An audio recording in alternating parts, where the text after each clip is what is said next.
Did you just say prayer?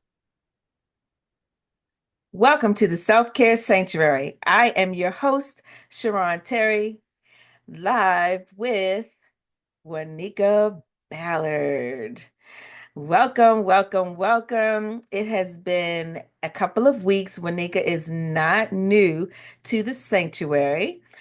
We had a holiday break and we are approaching Christmas. So, season's greetings to everyone. And I thought it would be a good idea to have Wanika on so that we can go over some personal safety guidelines. So tonight's episode is going to be all about staying safe and a personal guide to safety. And with all of the shopping that's going on and the news reporters are sharing that, all of the people are going shopping more than they have over the last few years, particularly with COVID. And I see so much on the news about, different people having people approach them, all the scams.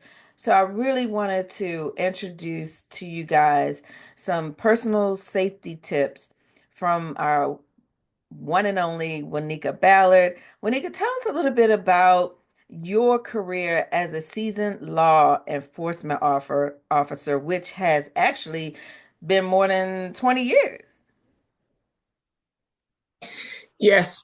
Thank you. First of all, thank you for having me. Thank you for inviting me again. It is always an honor and a privilege to grace your platform. So thank you very much for having me. Um, Absolutely. I have been a police officer for more than 24 years, and I've worked in various units. I have participated in a lot of investigations, some of them ending in arrest from myself, and some of them where it was that I was the initial investigator and I handed it off to someone else to follow up on. But a good deal of my career was spent in patrol, which is when someone calls 911 for an emergency, I'm showing up. I've also worked in units where someone else showed up when you called 911 and I took over the investigation and carried it out until we closed it or we ended up in court and we locked things down. So I've also been in a unit which it's called the Real Times Event Center, Hmm. and basically what that is when you have situations where crimes are taking place real time, Hmm. that I am helping the officers on the road, on the street, feet, boots on the ground, investigate and close out those investigations to find the suspects or perpetrators of those crimes. So I've had a lot of experience doing various things. I've had tons of training, both from my agency as well as the FBI and as well as Homeland Security. So I've done a lot of things and I've seen a lot of things. You are the GOAT. But I also wanted you to come as well because even with all of that, ladies and gentlemen, there's even more, right? So she is also the CEO and founder of I Am Integrity, and she also works across she has worked across state lines with others who are there to help with trafficking, human trafficking. Yes, And this is a time where it is at an all-time high within our society. So that's another piece of the personal safety that we wanted to make sure that we cover. And, when we're out and about, and it's really important for us to have awareness, to be prepared so that we can prevent dangerous situations, right? We don't want to be reactive, we want to be proactive. And exactly. Wanika is the person to really help us. I'm just going to share with you, she and I were talking about this earlier today. She's the person who, when we go out to dinner, she's giving us a lecture. When you go in here, you better make sure you know all the exit signs. And then she added something on to me today saying, and also make sure you go to the bathroom to see, to see where the exit signs are. So, would you share with them just something as simple as going out to dinner, how important it is to be aware of your surroundings, even in that type of situation? So one thing that's important that we have technology that helps us, and that is when you're getting ready to go out to dinner or go to a new restaurant, somewhere you've never been before, you should Google that location. Go to Google Maps and look in the surrounding area. Look around. Google will let you go there before you get there.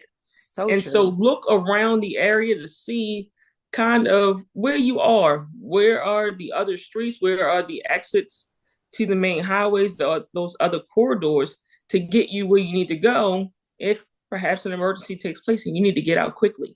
Hmm. The last thing you want to do is be running out the door and now you run into a dead end, right? So you want to know kind of where you are. It's called situational awareness, having an Okay. idea of where you are in any given situation. So when I go to restaurants, obviously I'm a little bit extra when it comes down to it, but I like to know where the exits are. I don't like to sit with my back to the door. Me either. And I'm that person, when I get there, I'm walking to the bathroom. The bathroom is usually in the back of the establishment. Well, that gives me a chance to look around and see where the exits are, where there's some big windows if I need to go through a window to get out of there. And I do a little extra, and that is that I ear hustle. I ear hustle because I'm Being trying to nosy. see, well, Yeah. I'm nosy too, and I'll take that, but I'm trying to see what kind of conversations are being had at tables because there's sometimes where people are out and you think that it's going to be a nice, calm, and relaxed situation, but that couple or that family is arguing at the table. And Hmm. I don't mean just to argue. I mean, I all have had, disagreements out, but things could get out of control and loud. And so I like to go through, just walk slowly, checking out the area, use the restroom, check all the exits, and see just the type of clientele that is patronizing that establishment. A lot of times you'll have locations, they'll have parties. Well, some people are meeting for the first time. Hmm. Some people are planning to set somebody up, Wow. meaning that the wife is there, here comes the girlfriend because somebody invited her, Mm. or the husband is there, here comes the boyfriend or the side dude. Oh my And gosh. so those are things that can sometimes happen and when you have parties and things like that. And so those are the things that I'm looking for that. I look to see, is everybody coming and having a good time, or is this is the first time that people are meeting and you never know what can happen. I mean, obviously I want people to go out and have a good time and enjoy themselves, but you need to be aware of what's going on, and what kind of environment that you're in. Now, if you've been to that restaurant thousands of times and you know the ins and outs, the exits and the bathroom, then go there and enjoy yourself. But that first time through, take a walk through. Usually, there's one way to get to. Well, you walk one way to get to the bathroom, walk the other way to get back to your seat. Get lost real quick. You'll find yourself back to your seat, but get lost real quick and then come back to your table. That way you have a awareness of where you are in that establishment. You become a little bit more familiar with that restaurant or that location. Mhm.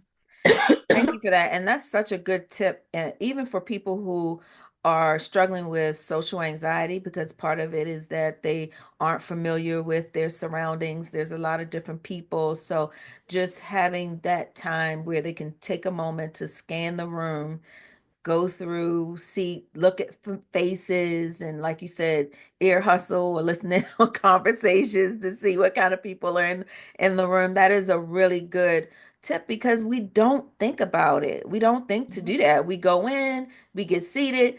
Where's my bread? Where's my salad? Right? Mm-hmm. And then we're looking at the menu and we get lost in all of that. So one of the other, so that was basically what you were calling situational Oh, awareness. witness. Yeah. Yeah, being Mm-hmm. aware of just the everyday risk in public places, workplaces, at home. Let's talk about a couple of the common mistakes that people make such as like being distracted by their phone, even driving. With these cell phones has become a whole thing of distraction. That is a huge thing. We have become a society so focused on what's going on in the phone that we don't pay attention to what's going on around us. You're pulling Hmm. up to a restaurant, send your text message from the car. Don't get out the car and start walking and texting at the same time. You remember years ago there was this game. It was called Pokemon Go, Yeah, right? yeah. And everybody was playing Pokemon Go, and there was an influx in street robberies. Why? Because people were walking in their phone and not paying attention, and so people would just, usually it was the young kids, but they would come and they snatch your phone and take off running. So because people are not paying attention to their surroundings and what's going on, they're in their phones. Even in restaurants, I mean, it's one thing to look in your phone a little bit and then continue to have your encounter, your engagement with the people that you're with. But to be inundated in your phone means that you're not present where you are, and being present is very important. I suggest that people, when they go to establishments, that one, you try to park as close to the door as you can, but if you can't, park under one of those lights, the street lights that illuminate the parking lot. That way, that's a little bit of deterrent. Criminals like to use the cover of darkness in order to sometimes commit crimes. And don't get me wrong, I know stuff happens in broad daylight, but one of the things that is helpful for criminals is the concealment of darkness. And so if you park in the back of the parking lot where it's dark and you face backwards or whatever the case is, you pull in, then now you have to go to the outermost parts of that parking lot to get to your car to get to safety. And that's not necessarily the best practice. So I like to tell people park as close to the door as you can. And if you can't park close to the door, then you need to park near illumination where it would deter someone from making you a victim of a crime that you obviously didn't ask for. But paying attention to where you are, looking around, seeing if someone's walking behind you, you should keep your head on the swivel. When you walk from the door to your car, from your car to the door, you should keep your head on the swivel. You should be looking around to see what's going on. If somebody's walking behind you, my thing that I use is I let them pass me. I'd rather you pass me than for me to continue to walk and I got to keep looking behind myself in order to see where you are, how close you are, how far away you are, and what you're doing while you're behind me. Hmm. So those are things that's common practices that I do that I let people pass me, and that way I know that you're not walking behind me, and I also know if I let you go past me and I turn around and I look and it's somebody else, you also have to be concerned. And in law enforcement world, we don't necessarily believe that one person is the only perpetrator. Sometimes people work in groups or So true. pairs. And so you just like to be aware of what's going on. If we find one gun, we always assume there's another one. There's two. Hmm. Hmm. So we don't just stop at the one. And those are things that I just try to teach people about how to maintain their own personal safety when they're navigating and moving about the community. Hmm. Yeah, particularly because now there's still, the proverbial white van, right? And Yeah. I've been to the bank lately, and when you're trying to go in, even with the ATM, you have one. I remember this particular day, there was a white van in the parking lot. Then there was another guy who was kind of lurking around the ATM machine. And then there was another person who was almost like catty cornered where he was looking, kind of scanning the area. And so for me, it was like instead of using the ATM on the outside, it's let me go into the bank, use Mm-hmm. the ATM machine on the, behind the doors, and then coming out to make sure I'm looking around and that there's other people, in the area.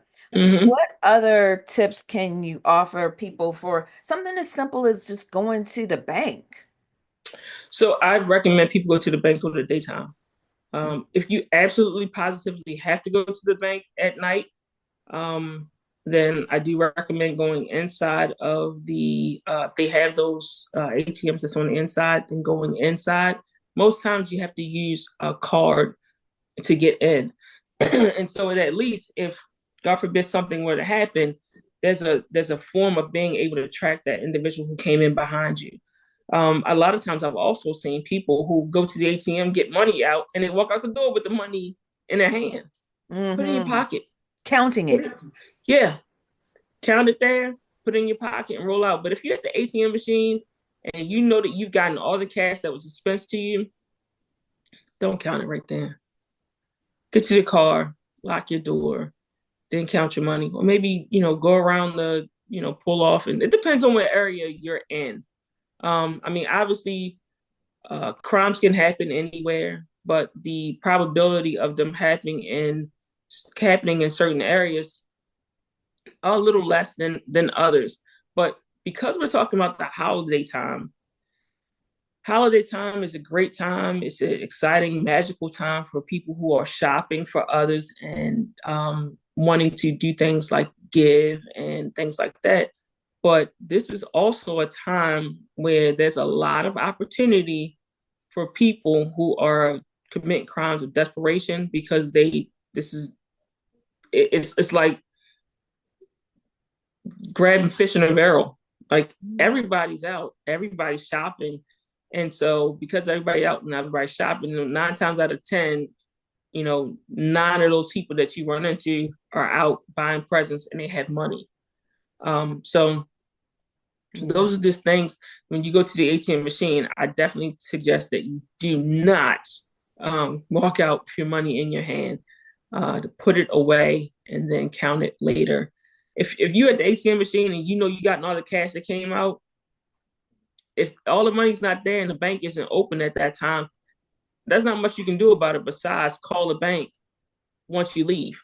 Like you can't, you know, dispute anything right there at the ATM machine. So I suggest people uh, count that money once they've gotten away from the, out in the open, Mm-hmm. that they're somewhere private to do that. And then, of course, maintain to get your receipt, or nowadays receipts can be emailed to you, etc. Yeah, I Can get my banks and email. ATMs have a lot of cameras within the area, as well as the ATM machine itself has a camera inside of the ATM. And so there is a record of you being there that will be able to be tracked. The most important thing is to get home safely. So Yeah. utilizing just those principles, those common principles, will keep people safe during the holiday season, and also keep your money where you want it with you. Right. Right. Yeah. Especially going through the drive-throughs. Don't take for granted that just because it's the drive-through and even if it's at night, that there aren't lurkers. I Mm-hmm. remember going through a drive-through one night and the guy was around the corner. And so when I pulled up to the drive-through, he popped out. And fortunately, he wasn't really trying to do any harm. He was, a homeless person, but it really scared me because that could have been someone who was lurking to, steal the car and my money. Mm-hmm. So from that point on, it made me more aware of my surroundings, even in the drive-throughs, and avoiding going through the drive-through at night. But are you able to speak to all of these scams that people are using with the ATMs and the gas stations when you're Oh, putting you're your talking about cars this in? the scanners, the Yeah. skimmers, the car skimmers. Uh-huh. Oh, those are a pain in the tail.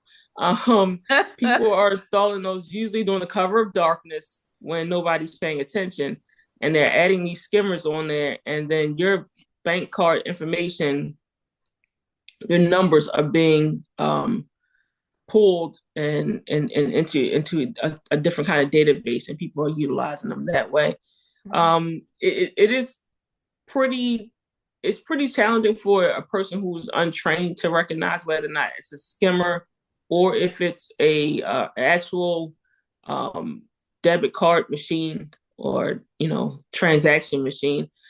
So what I do when I go to utilize one, I pull on it. I'll Oh. pull on it a little bit to see if it's going to easily come off. If it easily comes off, then it's a skimmer on top of it because it's installed on top of them. Oh. So I pull in the solid ones, the ones that the manufacturer makes, won't just come off. It won't just detach that easily. So that's what I do just to check and make sure that it's a real one. But now we have this tap to pay. I recommend that people get the RFID wallets. Now we're in a place where you never had to take your card out. I had a situation a couple years ago where I was on an airplane and there was a gentleman sitting next to me. I won't even call him a gentleman. It was a man. It So wasn't a man. gentleman at all, right? Just a Mm-mm. man. And he was there with his son and he was on the phone, maybe on the phone at while we were in flight, Mm-hmm. but he had another phone. Now I had two wallets. One of my wallets was in my bag away from me, and the other one was in my pocket.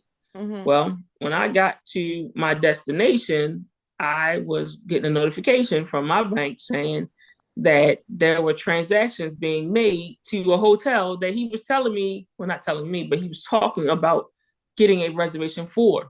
Yeah. That phone, when I looked it up, you can look on different sites, but these phones, they look like phones anyway, but they pull the information from your cards and your phones, pulling your numbers and your information off, and that's what he was doing. So he was doing it remotely, utilizing that infrared kind of, I don't know if it's infrared, but that technology that allows us to tap to pay is what he was utilizing. So the wallet that had the RFID never got touched, but the one that didn't was the one that he was trying to make unauthorized transactions. And I swear, I really wanted to go to that hotel. I'm like, man, I know what you did, but you didn't get Right. what you were trying to get. Luckily, my Right. bank was on it and was like sending me notifications and sent the fraud alert. I know fraud alerts can be a big headache for people if you have those things activated, but it can definitely save you in the long run just from having unauthorized transactions. It was something dumb. It was a ridiculously small amount that was utilized first, and that's usually what happens. People Mm-hmm. will utilize your card and try for something small, and Mm-hmm. then once those transactions go through, then they'll go get now I'm going to go with the TV. Um, Right. so if I can get a candy bar, I'm going for the TV next, and that's what they usually try to do. They get something small to see if that transaction will go through, and then they go for the big boy stuff and pull up the U-Haul truck and load that bad boy up. So Well, I'm glad you mentioned having these fraud alerts on to protect your personal credit because I've had in the middle of the night, one night, my bank card just I was getting email and text message after text message for somebody in different states or at Aunt Annie's and different restaurants just running it for a couple of dollars, like you said. And the bank representative said that, they'll run it to see, they just have a scanner mm-hmm, for different cards and they will keep running that card until or the scanner until they get matches, and then mm-hmm, once they have a match they will then, like you said, run it for the smaller dollar amounts to see what else they can get, and then mm-hmm, they hit you with the boom. So mm-hmm. it's so You good. don't want to get hit with that boom. You don't want to get Don't. hit with the boom because it can be a mess trying to, untangle all of that. And Mm-hmm. then sometimes these protections protect you from yourself too. Yeah, they do. They I was do. in, where were we? In Puerto Rico, and I was trying to pay for the hotel, and they're like, "No, ma'am, You're like, I am you who I said I you are am. I not don't give me. Yeah. you are not in Texas." So somebody is trying to use your card. So but it's a great tool because I was able to call the bank, say, hey, this is me. They, were able to verify my information. So even though it can be a headache, it's better Mm-hmm. to have that in place to, like I said, protect your funds and your credit. So Yes. that's the piece for your personal, finances, without going, just the overall. Make sure that you have some things in place like fraud alerts on Hmm. your credit and your bank, Yes, your absolutely, cards, all of the absolutely. cards. Um, so those are some, situations that we've both had over the years, and particularly when traveling. Let's talk about some things that we can do when we're traveling. I know a lot of people just got finished traveling from various places for Thanksgiving. Then there's going to be more traveling during the Christmas holidays. And you had mentioned earlier about going on to Google to do, pre-search different locations if you're not familiar with them. What about some other personal travel safety tips that they can use? Some people are driving and not just flying. So what would you suggest? Um, I would suggest even when we get to talk about hotels, like checking in the hotels, a lot of hotels nowadays they used to tell you, okay, your room is 627 and you're on the sixth floor near the elevator and all this kind of stuff. They used to say that out loud, but they have kind of pulled away from it. So I would recommend that when people are traveling with families and sometimes you may have a group of people that's traveling and say, oh, what room are you in? What room are you in? No, I'm gonna text you. I'll let you know when I'm not yelling it out in the lobby because you just don't know. There are a lot of people out here who, and these kind of crimes that we were talking about when you talk about people using credit card, um, and debit card theft and identity theft and things like that. These are called white collar crimes, and Yes, white collar crimes are sometimes very overt. You can't really tell that this is taking place, and the people who sometimes are committing these crimes are not likely people. Like you wouldn't walk in and see the with the guy with the suit on and or the polo shirt as the person who was the one who's committing that crime, but in fact he is. We sometimes will look for the person with the hood on and looking very suspicious, but in fact, they may not be participating in what we call white collar crimes. So, so one thing that's important is just to not be sharing out what room you're staying in the lobby. that's very Um, good. and also, a lot of hotels now will have it where you can't get to your floor unless your key matches one. You have a key. That's number one. Mhm. So if you got people that's visiting, you got to go down there and get them Yep. and then bring your card with you so you can get back up to your floor. I stayed at a hotel one time. I didn't like that too much. That you can only go to your floor. Oh, So if you had right, so you can go to the like if the pool was on one floor or they had a restaurant on one floor, you can go to those floors. But let's say I had family that was staying on the eighth floor and I was staying on the sixth floor. I ain't going up there because my car wouldn't allow me to go. And you would have to go to the front desk and say, "Hey, I'm trying to access this floor. My card isn't working," and they would have to activate that. Like, "Hey, my family's on that next floor." oh, Um, I don't know how prevalent that is, but I did have that experience. I think I was in Texas. I was in Dallas oh, when okay. that took place, and I wasn't a big fan of it. Um, Yeah.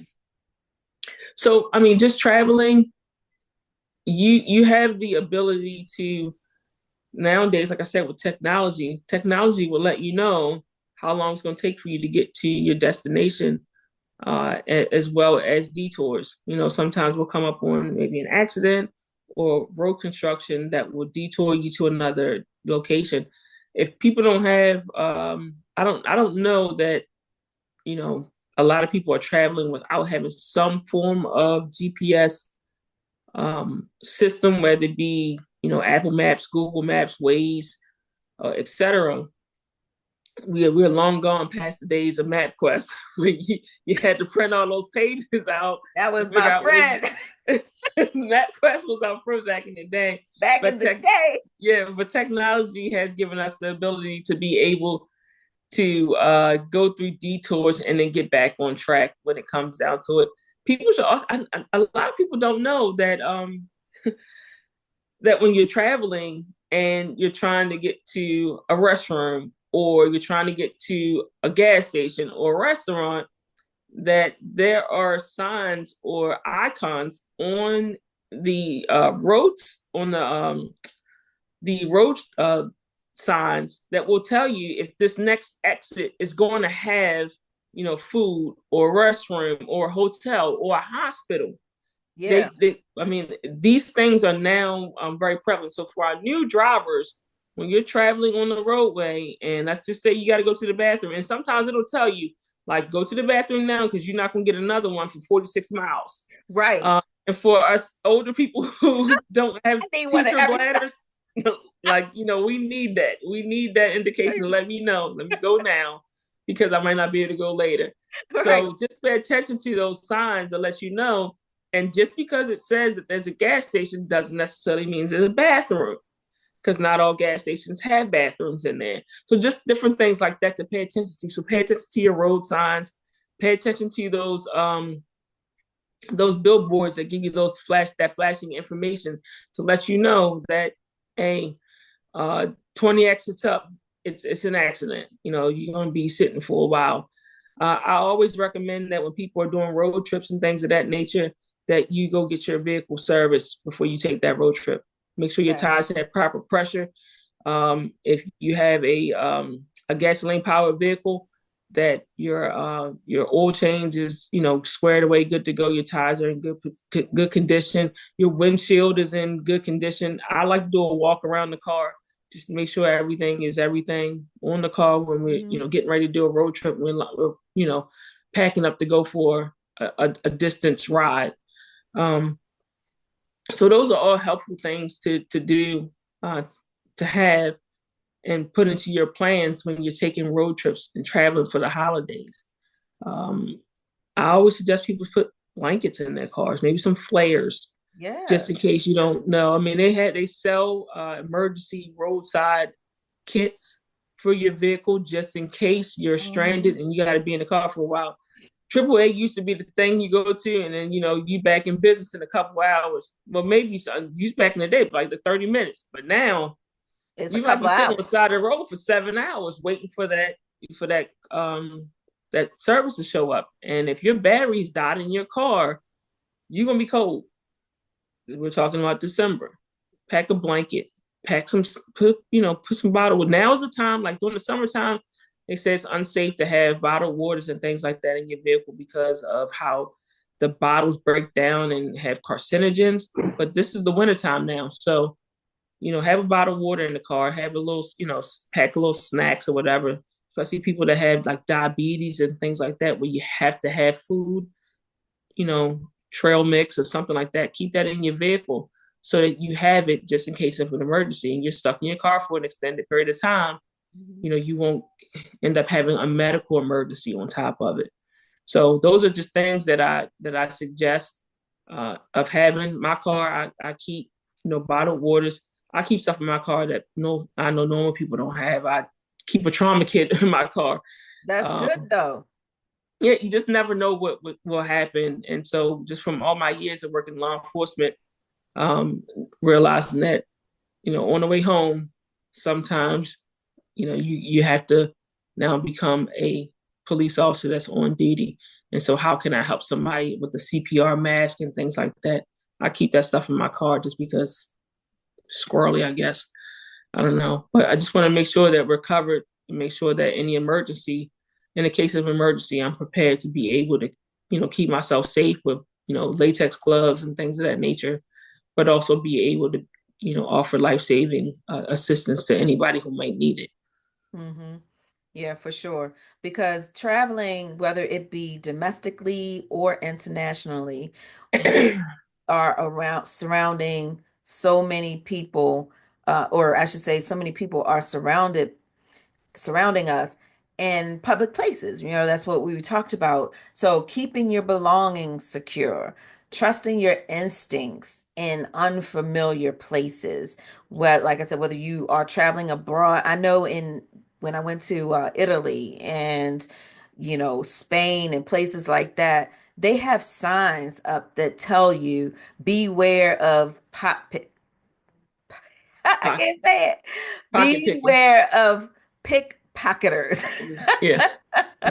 So that you don't have to guess. They're telling you that Mm-hmm. this is very prevalent when you're traveling overseas, people always approaching you. You kind of have to blend in. When you're in Rome, do as the Romans do, as they say. You don't Right. want to look obvious, like you don't belong in that Hmm. particular area because you also make yourself, a target. Hmm. So those are some of those tips that we have, and we're gonna later, a little bit later, we're gonna talk about some different tools and gadgets that we can have, especially in today's time. Wanika mentioned briefly about the RFID wallets, and we're gonna add to that in a few minutes. So we've talked about practical safety tips for our money. We've talked about public places. I wanted to make sure we mentioned how can we, especially with your work in human trafficking, how can we make sure that we keep our children safe while we're out and about? Because I see a lot of kids, it freaks me out. But I'm in the store, the grocery store, and I see a lot of kids wandering off in different aisles or they may be looking for their parents. And my instinct is to automatically go up to them and say, "Where's your mom?" I've Hmm. taken kids to the front desk to make announcement. Your child is at the front desk. Are you missing somebody? Hmm. So fill us in on some tips on how parents can keep their children safe. Well, one thing is to not let them wander. That Um, part. but you also need to come up with a safety plan for your children. Um, Nobody plans to have a situation like their child being abducted, but you should. And so some of the safety plans, sometimes kids will be scared, and they'll sometimes we have this thing called flight, fight, freeze, and so they sometimes will become mute. They won't scream. Well, teach them it's okay to scream if someone is trying to take you away from where you're supposed to be.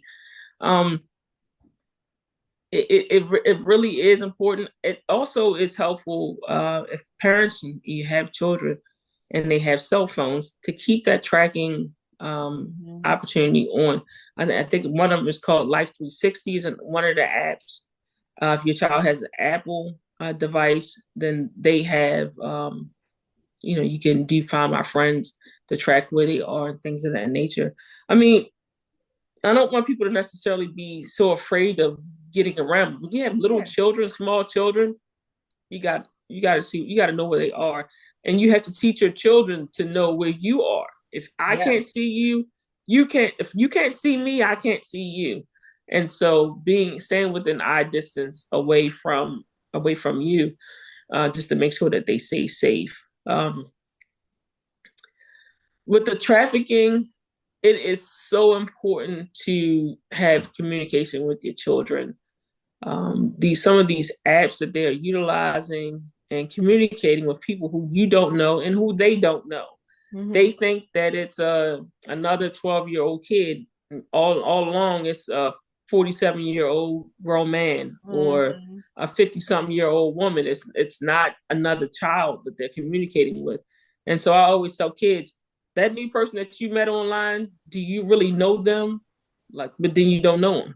And so you need to make sure that your parents or your guardians is aware of that new friend that you started playing these games with more frequently. Don't keep no secrets. Don't keep any secrets from your parents when it comes down to it, because at the end of the day, they're gonna be the ones that's riding for you and looking for you if something happens. So keep that level of open communication and honesty there when it comes down to it. Kids think that we I don't know, born in a cabbage patch or something like that, and I we don't think know we are what's the going on. worst. Yeah, I mean, we may not be all up on all the times with the technology, but by the Right. same token, you know, a zebra doesn't leave spots, right, or stripes, and Mhm. so we recognize some of the kind of energy that comes from a person who is doesn't mean anybody, mean people. It means people harm. We recognize that, and so you got that friend, and your mama go, that ain't your friend. Yeah. Keep your eye on that one. Hmm. 9 times out of 10, you need to keep your eye on them. Yeah. Even though you might not want to believe it, you don't want to think it's true. But if that person really told you who they were, you wouldn't be their friend. You Yeah. you you wouldn't, invite them in close. And that's part of the tactics, is to create a friendship. It is to create a relationship or a feel of a relationship in order to get closer.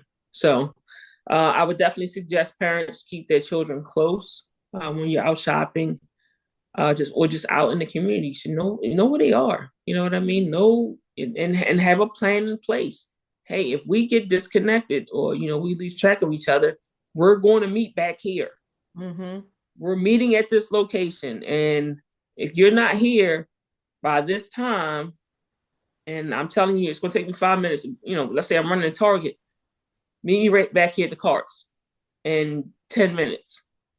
Well, if you're not back in 10 minutes, you got to get embarrassed, because I'm getting ready to go to the front desk of Target, and I'm getting ready to call your name across that intercom. So if you don't want to Right. get embarrassed, be back where you're supposed to be at. Because we had some teenagers that can, go back Yeah. to their section and do their own thing. But just understand that this is the expectation. Cell phones and communication, or text. If you were supposed to be in the DVD or the electronics section, and you decide to mosey over to the sock section, let your parent know. And I went over here to this section. Yeah. So just that communication that you make with your child, your teenager. But when you got younger, smaller kids, don't let them wander off. Don't Right. let them wander off.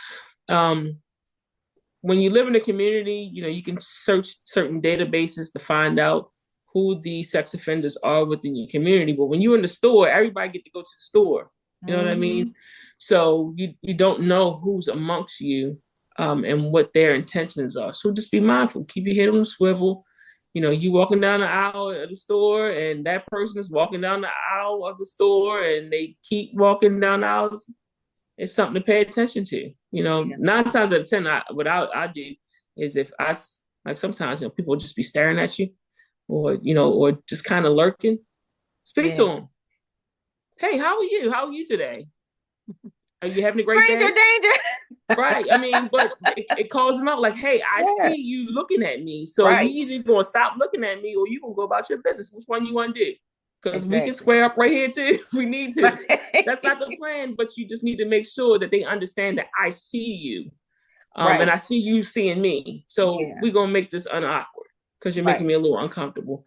Right. So I mean, those are just some of the tactics and the tips that I would utilize and give, just to help people out when they're dealing with this holiday, and trying to make it as magical and as special as it's intended to be, but Mm-hmm. also being aware that everybody isn't out shopping for their loved one.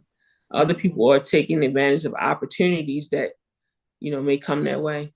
Yeah, because we're reinforcing it around the holiday season, but these are tools and tips that we need all year around.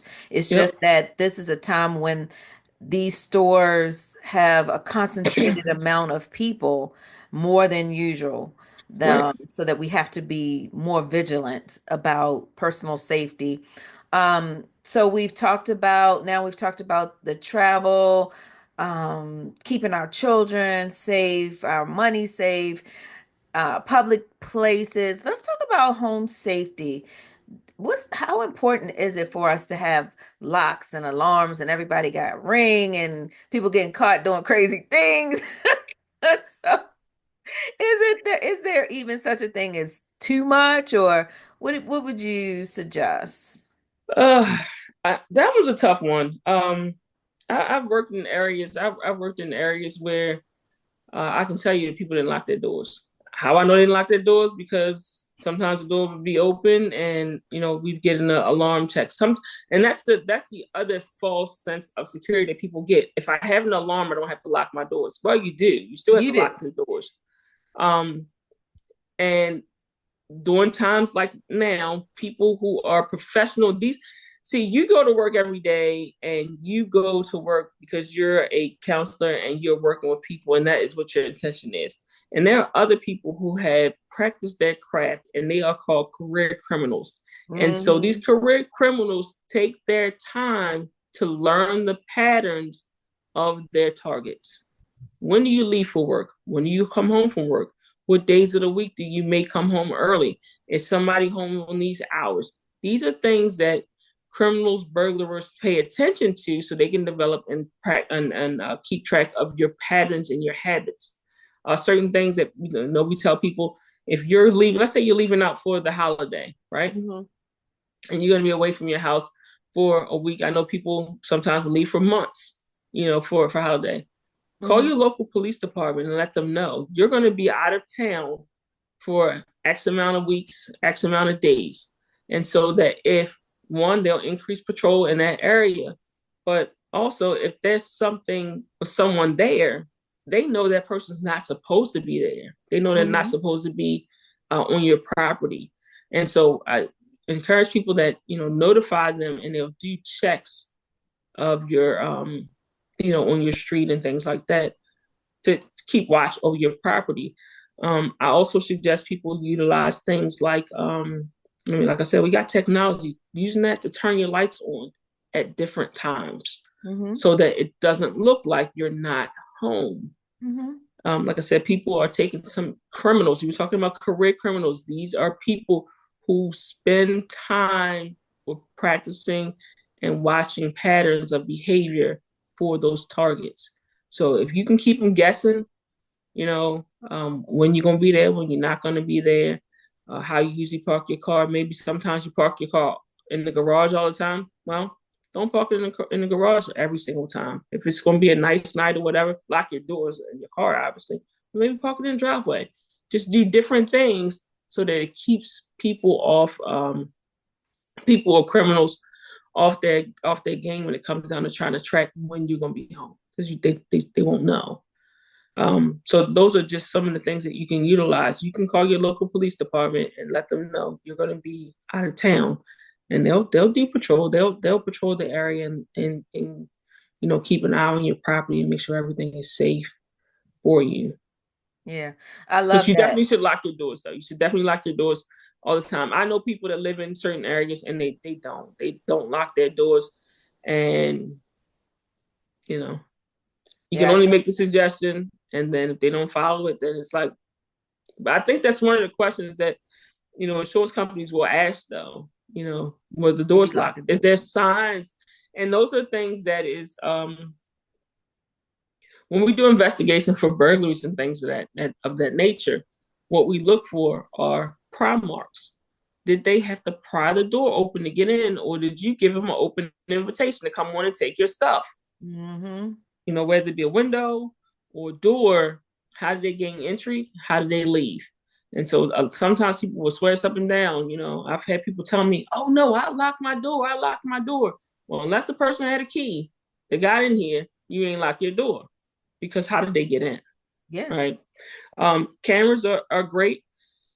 A lot of police departments are partnering with the community members. Some police, I know, like here in York, um, they had a program in York City where um, people could register their Ring cameras and it would help the police be able to increase their monitoring. So when you ride around, if you go Oh. to rougher neighborhoods, you'll see Mm-hmm. those blue light cameras, right? And that'll Yeah. let you know that, crime is happening outside here. So you should be mindful, lock your cars, keep your head on the swivel while you're moving around.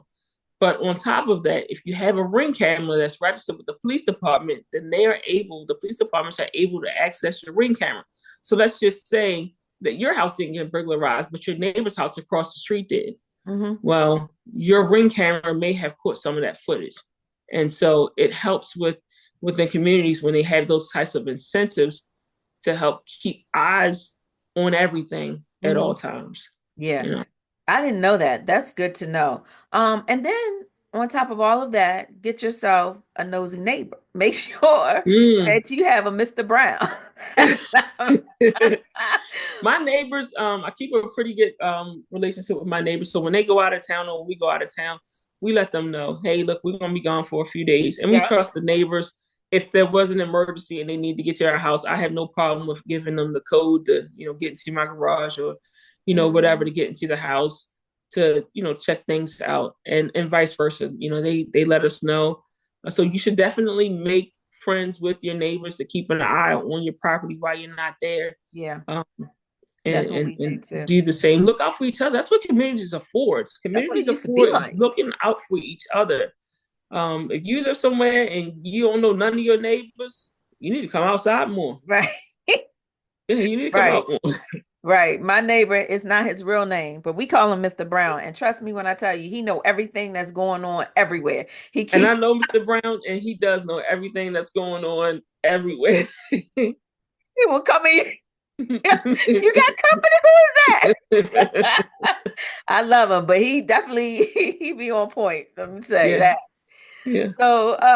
So making sure that you are using your ring and all of the cameras, your locks, making sure that you lock your doors, because I do know people who've had their cars stolen, things stolen out of the cars because Right. And they don't keep weren't locked. valuables in your car. Do not Yeah, keep valuables in your car. Keep them. If you're going to have valuables in the car, then at least put it in the trunk at and least. lock it away. I mean, I've had cases where people left their laptops the on the passenger seat of the car, and it's like, what do you think? What are you thinking? It used to be back in the day, and this is a long time. I had it a long time ago. This is before I became a police officer, so we can tell you that's how long ago it was. And I had somebody break into my car. Now, I'm a big music junkie. I love all kinds of music. I consider myself a musicologist. Like I love music that much, and I Uh, spent a lot of money on CDs. Now, kids right now, when we saying they CDs, don't they're know like, what that "What the is. heck is CDs?" I don't know what that is.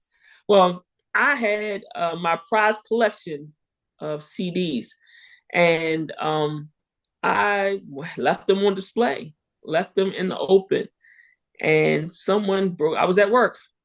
I was doing a summer school teaching in Baltimore City, and somebody bust the windows and steal my CDs out the car. And it was a big lesson for me to learn about leaving valuables. And nowadays, CDs don't mean nothing because we got electronic streaming and stuff like that.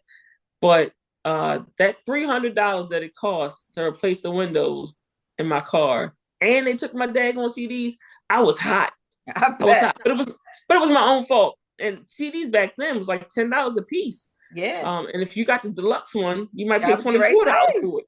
You know what I mean? So that Yeah, was a lot of money that was taken, and that was something that was valuable.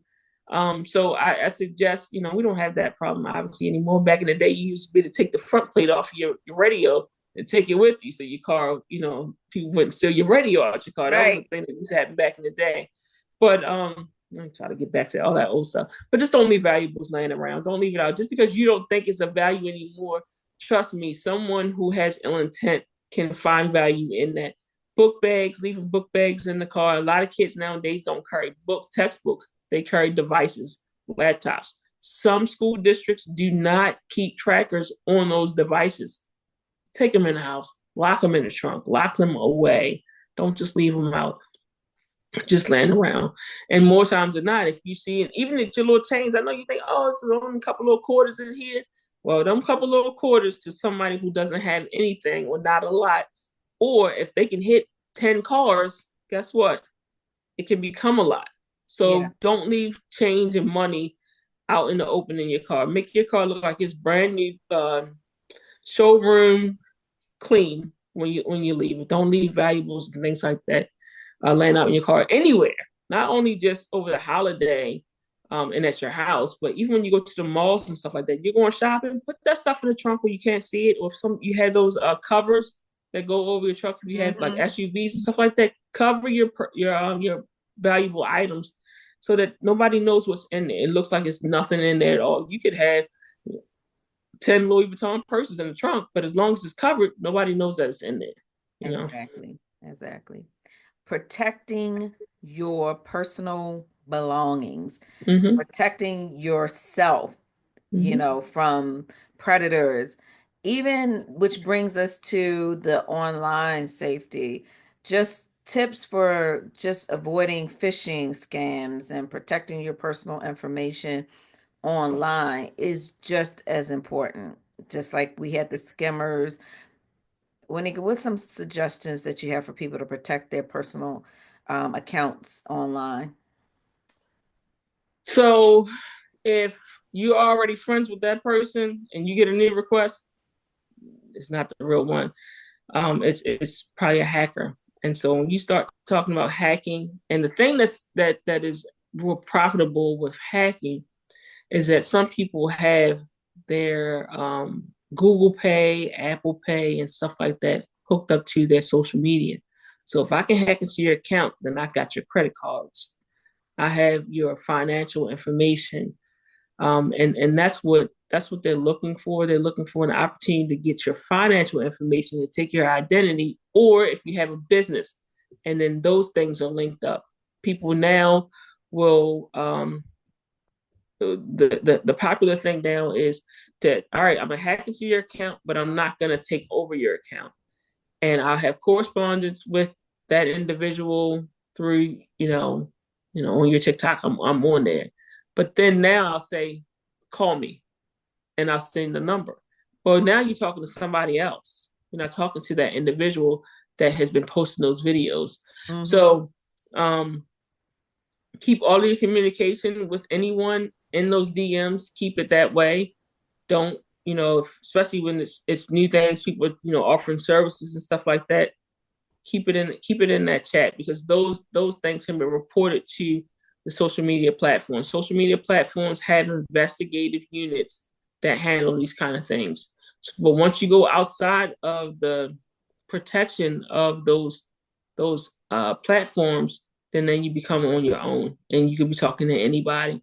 Mm-hmm. Um, some of the other things that happen with your emails, phishing emails and things of that nature. If you're not looking for an email from that individual or that person, then don't click on it. Don't open it up. Sometimes it will end up having viruses and things like that that will come on your devices. So if you're not expecting an email from, or let's say nowadays they're using these things where you'll get a text message maybe from Amazon. We Mm-hmm. saw some suspicious activity on your account. Click here and then verify your account. Don't click there. Don't. Go to the actual site, whether it be your bank or Amazon or whatever, that message. It usually gives. So one of the tips that I like to tell people from some of the training that I've had is that one of the things that these scammers utilize is urgency. If you don't Yes. act now, something bad will happen. Yep. And so people are pulled in on the whole, if I don't do it right now, something's going to happen that's bad. Go to the actual website Mm-hmm. and you can contact customer service or something like that. Do not click on those apps or those things will say click in here, sign here to go to your account to verify your account. Don't do that. Contact your whatever platform or account is directly. Sometimes they'll have you go in and re-enter your information and your password. Mm-hmm. No, guess what? They just stole your stuff. Mm-hmm. So don't utilize that. So don't fall for those phishing. And then they also have these things on like the social media, where if you click on, you're gonna get the tea about what's really going on, Don't do with it. maybe your favorite celebrity or something like that. Click Woo. on that so you can get the tea about what's really going on with them, or why they broke up with so and so. Well, guess what? Now we're getting now you're getting a virus onto your devices from that. So Yes, and I'm stop so being glad you nosy. mentioned that. Stop being nosy and trying to find out what's going on with Kim and Kanye P. and Diddy, Diddy and all that kind of stuff. it's been really bad. Get it from your regular news source, because people are taking advantage of those types of nosiness about what's happening. Right. That Don't don't it's gotten really bad. Yeah. Um, So we have covered practical safety tips for our public spaces, our home safety, online safety, travel safety. She's mentioned some tools. We've talked about personal alarms. We've talked about um, ring cameras. There's tracking apps that you can use. There's also self-defense tools. I've been seeing online where they got the little like the what do you call those things? The knuckles. Brass knuckles. Yeah, brass knuckles. So check with your state first because some states they are illegal to have They're brass illegal. knuckles. But listen, so my car I don't have a key to my car. My car works off my phone, right?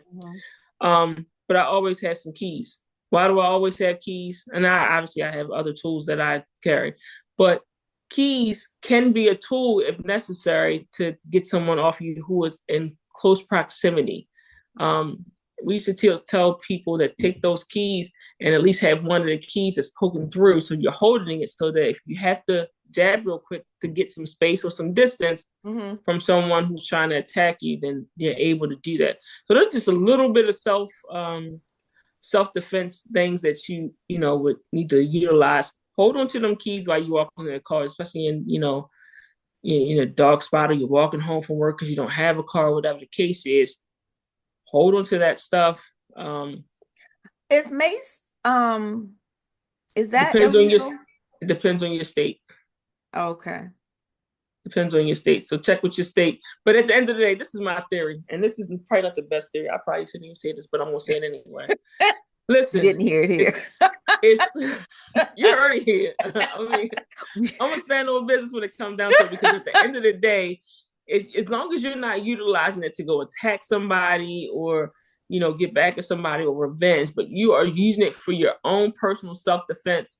I would so much rather you use mace or whatever so Hmm. that you can stay safe, so that you can survive the encounter. The Yes. important thing is to get home. If you got charges later on because you use mace and mace is illegal, I don't necessarily know an officer who would charge you for macing someone who was trying to attack you. But if that comes up, that's why they got attorneys. That's why they got Hmm. lawyers. Get Hmm. one. If that Safety becomes a first. right, but I want you to live through that encounter. I want you to survive through it if that happens to be something that you experience. So I'm not saying go out here and buy no guns, because that's not what I'm saying. I'm not saying go out here and buy a whole bunch of knives. I'm not saying that at all. But what I am saying is one, be smart, check with your local area, safety within your local area, but protect yourself. Yes. Yes. Live to see tomorrow. Live to see Absolutely. tomorrow. And Yeah. also, consider taking some basic self-defense classes. That can always help you no matter where you go or what you're doing, whether you're in your home or in public places. Mm-hmm. Like she said, the goal is to get back home at the end of the night. And this is the self-care sanctuary. So it's all about taking care of yourself because why? It's not an option. It's It's necessary. necessary. Yep. Yeah, we have to. So, Wanika, thank you again for sharing all of these tips and tools with us about how we can keep every aspect of our lives safe. How can people reach you with I Am Integrity? Tell us, all the listeners, you guys are doing great things. Just real quick, I'm Integrity is a nonprofit organization, and we are dedicated to teaching youth about their power and the importance of having integrity, accountability, positive self-esteem, but also teaching them about consequences. Consequences are an important factor in life development, and so we teach children about the importance of having integrity because integrity matters. You can follow us on I'm Integrity NP. I'm sorry. You can follow us on I'm Integrity NPO on Facebook, Instagram, and TikTok. We also have a YouTube channel for I'm Integrity. We have a website, iamintegrity.org, and you can email me at iamintegrityinfo@gmail.com. And our phone number is 717-356-0901. All right, we will put that in the information so that you guys can have that. And this is Sharon Terry. I am the founder of Purple Rain Counseling. If you are experiencing any duress with personal safety or mental health, please reach out to 911. That is another area of safety for mental health. If you're in a crisis, you can, go to helpline.org.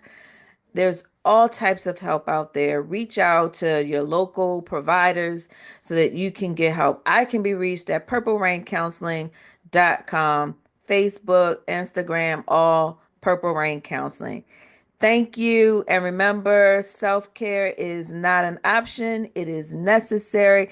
And when you learn to love yourself, it really doesn't matter who does it. Now, does it? Have a great night. Thank you. Good night. Thank you.